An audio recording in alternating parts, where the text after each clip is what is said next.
안녕하세요. 글로벌 리스크 체계 조의준입니다. 오늘 저희는 2024년 미 상무부 산업안보국 연례 보고서를 가지고 왔습니다. 이 보고서의 특징적인 내용을 한번 살펴보고 싶은데요. 이 보고서는요, 미 상무부 산업안보국, 즉 미국에서 수출 통제를 하고 제재를 하는 부서가요, 우리가 지난해 어떤 특징적인 일을 했다라고 보여주는 보고서입니다. 사실 자랑하는 보고서죠. 이 보고서를 보면 미국이 어디에 집중했는지를 알 수 있습니다. 먼저 그 보고서를 일단 하나하나 저희가 요약한 부분을 살펴보도록 하겠습니다. 일단 미 상무부 산업안보국은요, 혁신기술 타격대라는 걸 자랑했습니다. 이 혁신기술 타격대라는 건 뭐냐면요, 미 상무부, 법무부, FBI, 또 다른 정보기관까지 모두 합쳐서 그 기술 유출을 막는, 그리고 제재 위반을 막는 것을 혁신기술 타격대라고 합니다. 한마디로 이제 태스크포스 팀이 구성돼가지고 핵심적인 것들을 파고 들어가는 거죠. 특히 중국에 대해서 집중합니다. 중국으로 나가는 물건, 들어오는 물건 모든 것을 여기서 검수를 하고요. 정말 국가기밀이 포함된 것 같으면 이 혁신기술 타격대 소속 사람들이 직접 가서 수사까지 합니다. 이 혁신기술 타격대는요, 작년에 제재 및 수출 통제 위반, 밀수 시도, 그다음에 민감한 정보 및 군사 등급 기술과 관련해서 26건을 형사 처리했습니다. 26건이면 얼마 안 되네 이렇게 말할 수도 있지만요, 이 형사 처리한다는 건 상당히 어렵습니다. 제재는 우리가 의심을 가지고 제재를 할 수 있고 미리미리 끊는 예방적 차원이지만 이거는 명확한 증거를 잡아야 되거든요. 이 도망다니는 범죄자들을 잡는 게 26건 처리하는 게 쉽지 않습니다. 왜 쉽지 않으냐면요, 예전에 한 10년 전만 해도 이걸 1년에 한 건 하기도 힘들었습니다. 이 26건이나 한다는 건요, 미국이 그만큼 의지를 가지고 잡고 있다는 건데요. 미 법무부에는 이 담당하는 검사들이 최근에 거의 2배 정도 늘었다는 얘기도 들었습니다. 정확한 인원을 밝히진 않지만요. 그래서 바이든 정부 들어서, 물론 트럼프 정부부터 계속됐지만 여기에 대한 수사 능력을 엄청 업그레이드를 했습니다. 그리고 작년에 계속 상무부가 강조하는 사례 중에 하나인데요. 아일랜드 전기 부품 업체인 T-커넥티비티가 중국 군사 전자 프로그램과 관련된 당사자들에게 이 저수준의 품목을 허가 없이 수출했다는 게 중요합니다. 일반적으로 다른 데 수출하면 문제가 없는 거예요. 근데 이걸 중국에 수출하면서 문제가 된 겁니다. 나중에 이 회사가 자발적으로 신고를 했거든요. 그럼에도 불구하고 미국 상무부는 이 회사에 580만 달러의 행정적 벌금을 부과했습니다. 이 외에도 양자 컴퓨터 관련돼서요, 중국이 양자 컴퓨팅 능력을 강화하기 위해 미국산 품목을 획득하거나 획득 시도한 사례와 관련해서 미국 정부는 22개 단체를 엔티티 리스트에 추가했습니다. 이 엔티티 리스트라는 거는요, 명확하게 동결, 그러니까 달러를 쓰지 못하게 하거나 아니면 아예 달러 거래를 막는다거나 이런 동결은 아니지만 여기 올라와 있으면 미국이나 이 관련된 업체에서 거래를 하지 말라, 이런 신호를 주는 겁니다. 그렇기 때문에 여기 올라가 있다는 것만으로도 사실상 제재와 거의 같은 효과를 가지게 됩니다. 그 다음엔요, 러시아 관련된 불법 조달 네트워크를 단속한 얘기인데요, 여기 아주 재밌는 부분이 있습니다. 이건 나중에 저희가 한 번 더 살펴볼 텐데요, 뉴욕의 한 기업이 벌금을 맞았는데요, 전자제품 제조에 사용되는 납땜 재료를 러시아로 수출한 사실이 드러나서 18만 달러의 벌금을 부과받았다고 합니다. 단순히 납땜 기술을 보낸다고, 우리 납땜은 학교에서도 하잖아요. 학교에서도 우리가 납땜을 배우는데 납땜 재료를 보냈다는 이유만으로 미국 수출 통제 규정을 위반해서 벌금을 받았습니다. 미국이 얼마나 제재의 진심인지를 보여주는데요, 러시아에서 미국 기술이나 미국 재료로는 단 하나도 만들지 못하게 하겠다라는 의지가 들어가 있는 겁니다. 그리고요, 중국 반도체 관련해서도 많은 단속 사례가 있습니다. 그 중에 나온 거는요, 한 중국 국적자가 미국 수출 통제 규정을 위반해서 반도체 제조 장비를 중국 기업에, 근데 이 중국 기업은 블랙리스트에 오른 기업입니다. 이 엔티티 리스트, 그러니까 블랙리스트에 오른 기업인데요, 여기에 수출한 혐의로 유죄를 인정했습니다. 그리고 한 이란계 미국 국적자는요, 이란 혁명수비대에, 이란 혁명수비대는 미국의 제재를 당해가지고 자금 거래부터 모든 게 동결되고 있는 곳입니다. 이란 혁명수비대에 미국산 기술 정보를 건넨 혐의로 체포됐습니다. 이 기술은 이란의 군사 드론 개발에 사용됐고요, 이 드론은 미군을 대상으로 한 공격에 사용돼서 미군이 3명이나 죽었다고 하거든요. 그러니까 미국이 자국의 기술이나 이런 걸 끝까지 막고 부품 하나까지 막는 이유는 이런 것들이 자신들 미군들에게 부메랑으로 돌아오기 때문입니다.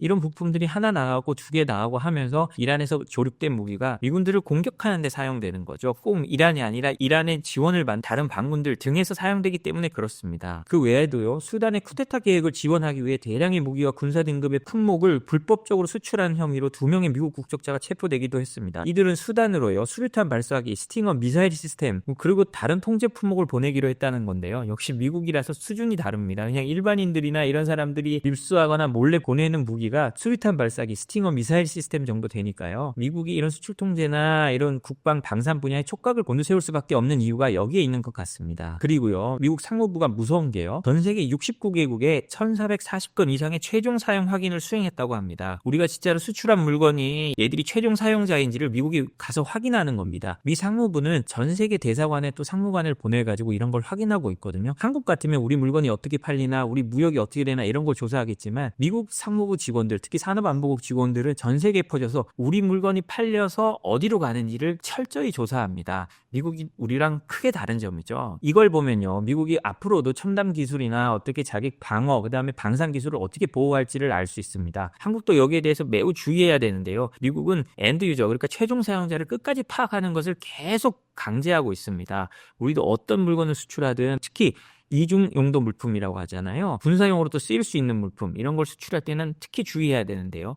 우리가 이중 용도 물품, 군사 물품을 아직 뭐 총이나 뭐 이런 걸로 생각하는데 그런 게 아닙니다. 우리가 쓰는 경유 1톤 트럭 같은 것도 군사 물품으로 취급될 수 있습니다. 왜냐하면 이 경유 트럭은 힘이 좋기 때문에 군사용으로도 충분히 개조 가능하거든요. 우리가 중동에서 내전 일어났을 때 보면 우리 기아 포터 트럭 같은 거를 타고 다니는 사람들 많이 보잖아요. 그렇기 때문에 사소한 거라도 우리가 수출했을 때 이런 군사 용도에 걸리는지 안 걸리는지를 꼭 먼저 파악해 봐야 될 것 같습니다. 다음 소식입니다. 미국이 중국 대기업 5곳을요 군사기업으로 지정했다는 건데요. 이 군사기업이라는 거는 무기를 만드는 기업이 아니고요, 미국이 늘 강조하는 민군 합작기업이라는 겁니다. 민간의 모습을 띠고 있지만, 그리고 민간 기업이지만 중국 공산당이나 중국 군을 지원할 수 있는 그런 기업이란 뜻입니다. 여기에요, 롤과 위챗을 소유한 텐센트도 들어갔는데요. 미 국방부는 6일 날요, 텐센트 홀딩스, CATL, 드론 제조업체인 오텔로보틱스, 인터넷 모듈 제조업체인 퀘텔 와이어리스, 그 다음에 국유 해운사인 중국 원양 해운을 포함한 총 5개 중국 기업을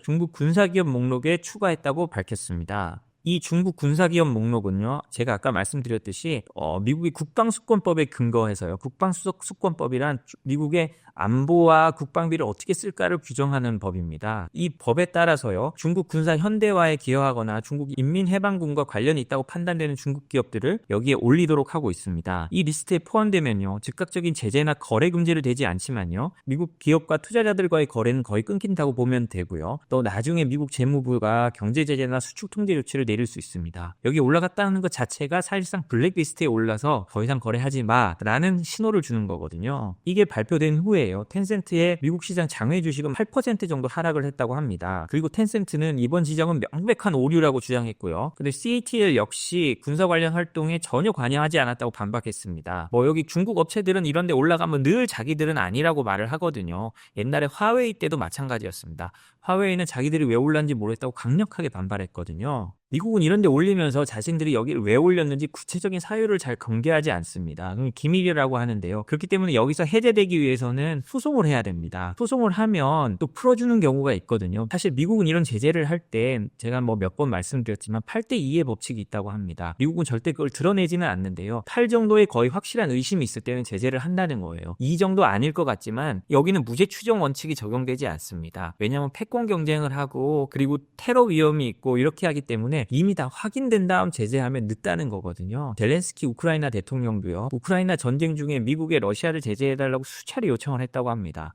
근데 그때 미국은 자기들 일이 아니니까 러시아가 전쟁을 일으키면 제재하겠다라고 하는데 우크라이나 입장에선 너무나 답답했겠죠. 전쟁을 일으키려고 하는 게 눈에 보이는데요. 물론 그 당시에 미국도 러시아가 전쟁을 일으키리라는 걸 알고 있었습니다. 그럼에도 불구하고 미국은 자기 일이 아니니까 그런 건데요. 자신의 일이면 미국은 완전히 다릅니다. 80%의 우려만 있어도 일단 제재를 하고 보는 거죠. 이런 건요, 미국이 기술 패권 경쟁에서 방어적 전략을 강화하고 있다는 걸 보여줍니다. 단순한 상업 기업으로 간주되던 중국 주요 기술 기업들을요, 미국 안보에 위협된다고 판단하면서 미중 갈등이 더욱 커질 우려도 있습니다. 이는 미국 기업들뿐만 아니라요, 전 세계 기업들에게요, 중국과 협력할 때 리스크를 재검토하라는 사실상 메시지를 준 거라고 볼 수 있습니다. 저희가 준비한 세 번째 소식이거든요. 2025년 러시아 예산의 41%가 전쟁에 쓰이고 있다는 겁니다. 푸틴의 금고가 바닥나고 있다는 건데요. 이렇게 돈이 떨어지면 사실상 전쟁을 수행해야 하기가 어렵죠. 그래서 많은 사람들이 2025년에는 러시아와 우크라이나가 휴전 협상에 본격적으로 들어갈 것으로 봅니다. 혹은 정전 협상이 될 수도 있겠죠. 그 이유를요, 우크라이나 언론이 분석했는데요. 우크라이나 언론이기 때문에 일단 약간 희망적인 혹은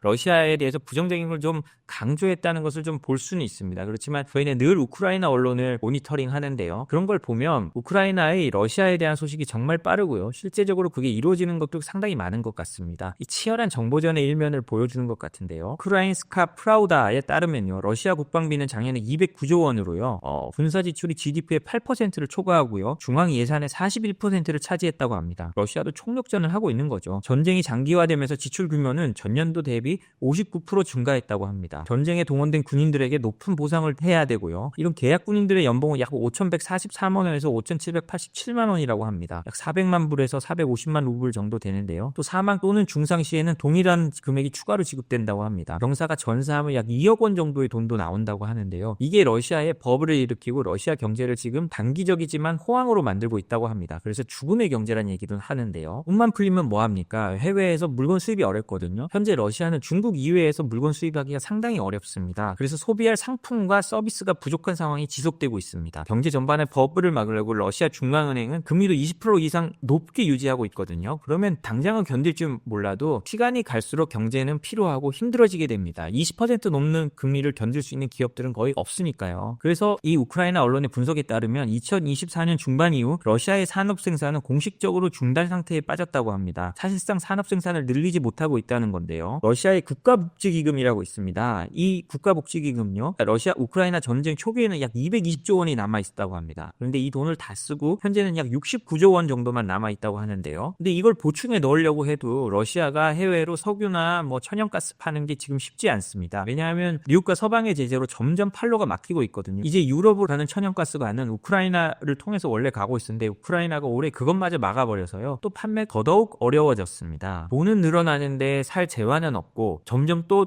전사자들이나 군인들을 위해 돈은 찍어야 되고, 그러면 어떻게 되겠습니까?